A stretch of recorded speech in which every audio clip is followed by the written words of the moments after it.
Alright, today we're going to be going over using Tor on Linux. Now, just as some background, Tor is an encryption network that routes your data through multiple computers, and each computer only decrypts enough information to know where to send the data next. So it's great if you're working with super confidential data, or if you just want truly private browsing, which is great because then the website does not know your IP address, and none of the nodes or the computers you're sending your data through know both who you are and what website you're visiting. And today, I'm going to show you how to install it and use it on Linux. But without further ado, let's get right into it. Alright, so now to download the Tor browser, we're going to go to torproject.org/download. I'll have that link in the description. And in our case, since we're on Linux, we're gonna click on the download for Linux, and then you can save this file. I've already downloaded this file. I got it right here in my downloads folder. So what I like to do is create a .tor directory in my home folder, so that way it's separate from the rest of my files. And then I'm gonna go back to my downloads, open up the Tor browser archive, and then we're basically just going to extract the browser folder and the start Tor browser.desktop in the Tor browser enus file, just those files, to my .tor directory. Extract that.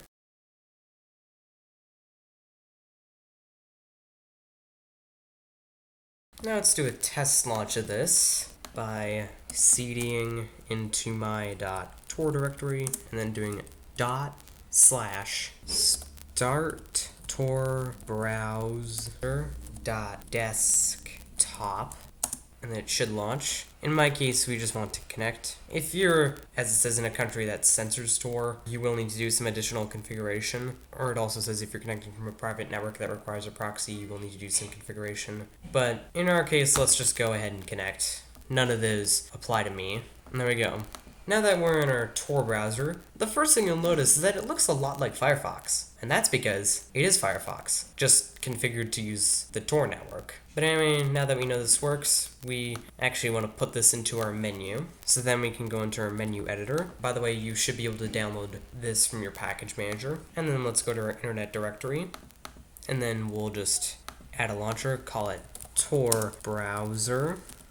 Or you can even come up with any creative name that you want. And I'll just give it the description browse privately, because you don't exactly want hovering over the application in your menu to say a small descriptive blurb about this application. That just looks silly. Select an icon for this.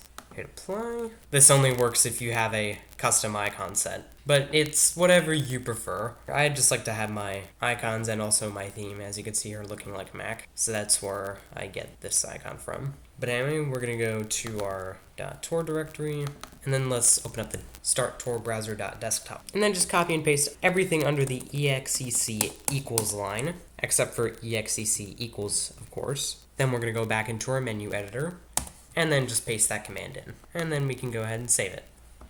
And then we can just click on that to launch into Tor browser, and there we go. And of course, just like Firefox, you can customize this to your will and add any extensions that you want. But anyways, you may actually find this annoying, so I'm actually gonna quickly show you how to fix this glitch. Let's just create a new directory called internet. And then we can just put Tor into the internet folder, wait for that to save, and then take it back out. And then there we go. Then we can just delete that directory.